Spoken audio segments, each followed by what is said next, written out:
Good morning everyone. I, Jaspreet Singh of Guru Nanak High Secondary School, Ranchi, Jharkhand, am here to celebrate and commemorate the adoption of the Constitution of India as celebrated on 26th November every year. Our Constitution begins with a preamble. So what basically is a preamble? A preamble is an introductory statement in a document that explains the document's philosophy and objectives. In a constitution, it presents the intention of its framers, the history behind its creation, and the core values and principles of the nation. Now, I would like to request my companions to help us acknowledge into the preamble of the Indian Constitution. We, the people of India, having solemnly resolved to constitute India into a sovereign, socialist, secular, democratic, republic, and to secure to all its citizens justice, social, economic and political, liberty of thought, expression, belief, faith and worship, equality of status and of opportunity, and to promote among them all fraternity, assuring the dignity of the people and the unity and integration of the nation. In our Constituent Assembly, this 26th day of November 1949, do hereby adopt, enact, and give to ourselves this Constitution. On this auspicious day, we are going to discuss about the 7 fundamental principles as mentioned in the Constitution of India. The fundamental rights, directive principles of the state policy, and fundamental duties are the sections of the Indian Constitution that prescribes the fundamental obligations to the state, to its citizens, and the duties and rights of the citizens to the states. Now I would like to request my companions to enumerate the 7 basic fundamental principles as mentioned in our Constitution.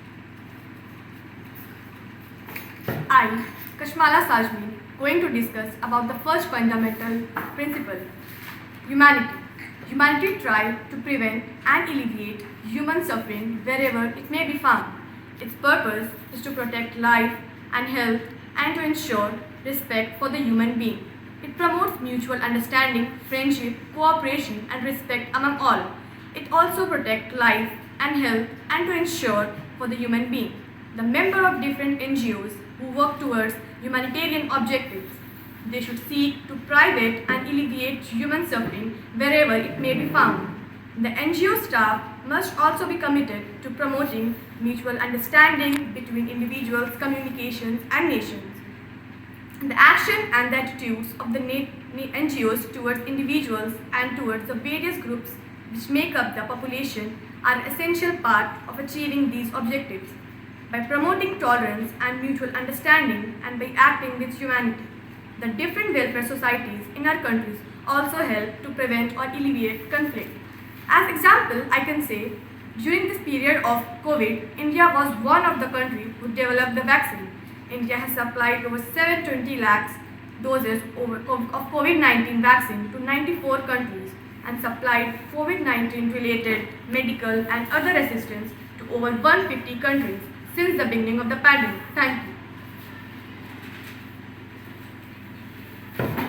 Myself, Preet Kaur, I am here to speak on the second fundamental principle, impartiality. Impartiality means no discrimination on the basis of nationality, race, religious belief, or political opinions.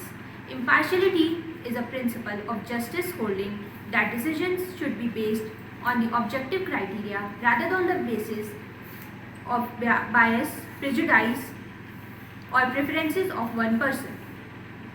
It lies at the heart of public service and is the core of commitments of a public servant. Impartiality means that all responsibilities of a person are carried out in a fair and just manner. In politics, it means acting in the general interest of the nation without any personal views coming in the way of discharging duty. It can be seen in two contexts: public impartiality, a public servant as an instrument of government serving the public without discriminating on the basis of caste, religion, and gender. Political impartiality, principle of working without reservation and with devotion to the success of every government and its policies. As it is observed, impartiality doesn't mean neutrality. It also means partiality towards the poor. Impartiality brings in objectivity, and often when funds are to be allocated, an impartial civil servant would not favor his or own village or city but allocate funds based on the needs. Thank you.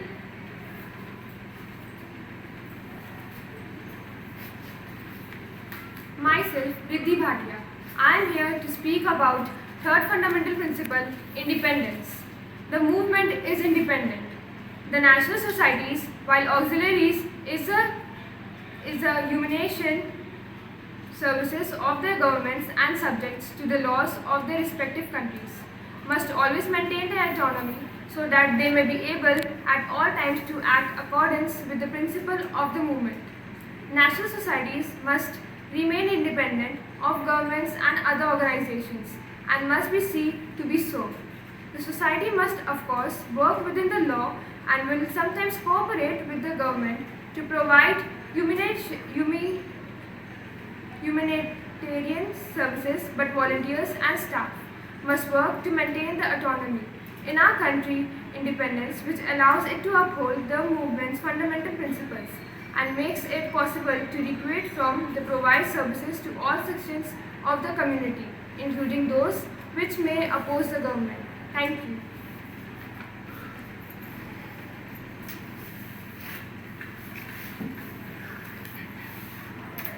I, Jasleen Kaur, is presented here to speak about the fourth fundamental principle, unity. It must be open to all. It must carry its humanitarian work throughout its territory. On April 3, 2020, PM Modi addresses India to switch off their lights at 9 pm for 9 minutes, lamps or candles. This is being done to show the united strength of the country against the virus. Concerned on power system. Since 2014, India has celebrated Rashtriya Ekta Divas or National Unity Day on October 31st every year to mark the birth anniversary of Sardar Vallabhbhai Patel, known as Iron Man of India.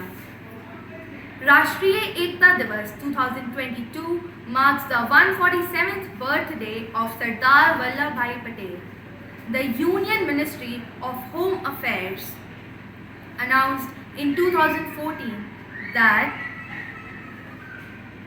Vallabhbhai Patel's birth anniversary to recognize his contribution towards Indian independence and unity. Rashtriya Ekta Divas in India was first celebrated on 31st October 2014. National Unity Day is observed to honor Patel's efforts to unify the nation. This day is significant for the following reasons. Its goal to reassert Indians' shared togetherness. It wants to keep the people united despite their differences. National Unity Day serves as a reminder to Indian citizens of the struggle and sacrifices of Sardar Patel and other activists made to bring India together. However, the Indian government has a different theme each year. 2016's National Unity Day had the topic Integration of India as its focus, the goal of National Unity Day. In 2019 was to bring the nation together, united in times of strife and rising extremism. The 2020 campaign's slogan was Unity in diversity is better than unity in similarities. Last year, in 2021, the theme of the Rashtriya Ekta Divas was Atmanirbhar Bharat. The Rashtriya Ekta Divas pledge is recited every year to mark the National Unity Day or Rashtriya Ekta Divas. Thank you.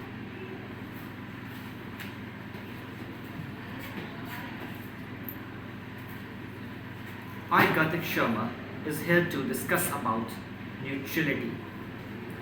The movement may not choose sides, it conflicts or participates at any moment in debates of political, racial, religious, or ideological nature in order to maintain the confidence of all. The Latin root of the word neutral is neuter, which implies neither not that or that. When an organization or movement abstains from interfering and refrains from taking sides in a quarrel or argument, it is considered to be neutral. It may be a matter of self-preservation and self-assertion of the perception that good and bad, true and false, are to be found in both sides, or of withholding for the sake of a higher goal or a specific task. There are many reasons why one might choose to refrain from interfering. Neutrality, however, might have its root in apathy, phobia, and cowardice. Therefore, neutrality is not a virtue of itself. Neutrality has enabled Austria to enable into the Western economic architecture while also reaping benefits of trade with the Soviet Union and later Russia. To keep everyone's trust, the movement must constantly abstain and from getting involved in conflicts. The neutrality principle serves this aim. This justification is acceptable for anyone who chooses sides or internationally misleads one side or the other, alienating them and undermining their trust. Respect for neutrality is intended to build and uphold trust. But it's also a way to make sure the movement is universal and cohesive. If the movement is to become a global community that supports those in needs, whenever they need it and faster, intercultural understanding, friendship, cooperation, and lasting peace among all peoples. Thank you.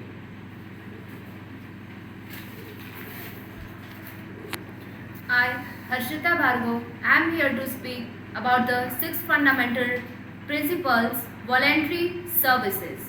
Voluntary relief movement is not prompted in any manner by desire for a gain. Whilst volunteers and staffs give their services freely, the principles of volunteer service does not permit them to contribute any of the fundamental principles. They must remember impartial when delivering services. They cannot refuse to help anyone or discriminate between individual or group except on the basis of need. Similarly, this principle cannot be used to justify refuse to work with other volunteers for reason which would contribute the principle. It is the great way for someone to interact with others in their communities. It gives someone that to themselves while also creating bond. They are doing the great work. It can range from many worthy characteristics, from helping those in need, give back to the community, work for worthless cause, and overall helping someone with their health, mentally and physically. Volunteers can affect many people in different ways. For example, the orphanage program volunteers the opportunity to give love, care, affection, and attention to the kids who are in need. Thank you.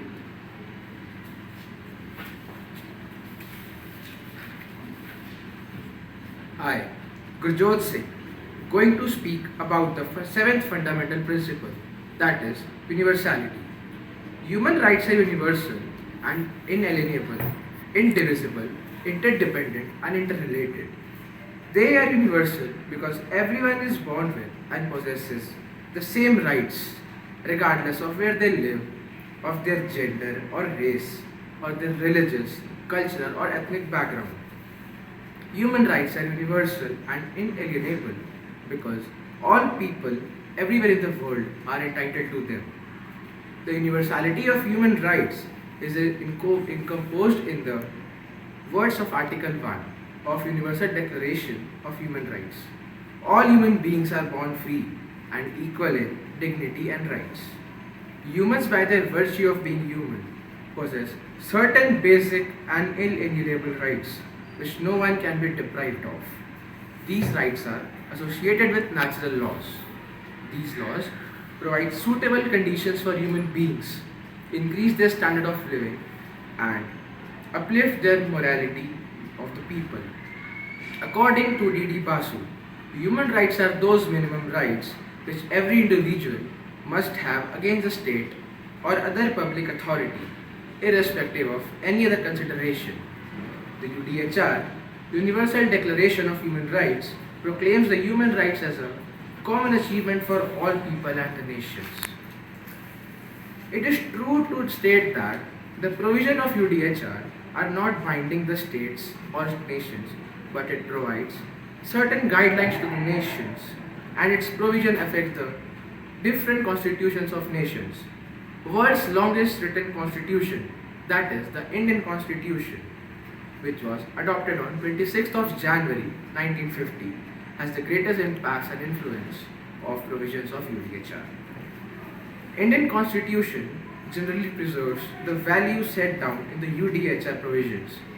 Relying on constituents debates, it is found that the majority of fundamental rights and directive principles of state policy are discussed after 10th December 1948, the day when UDHR was adopted. This clearly shows the impacts and influences of UDHR on the drafting of Indian Constitution. Indian Constitution covers the aspects of human rights, so do UDHR does. The pursuit of human rights lies in the heart of both Indian and UN constitutions. Both ensures millions of peoples a life, freedom, security, and prosperity. Thank you.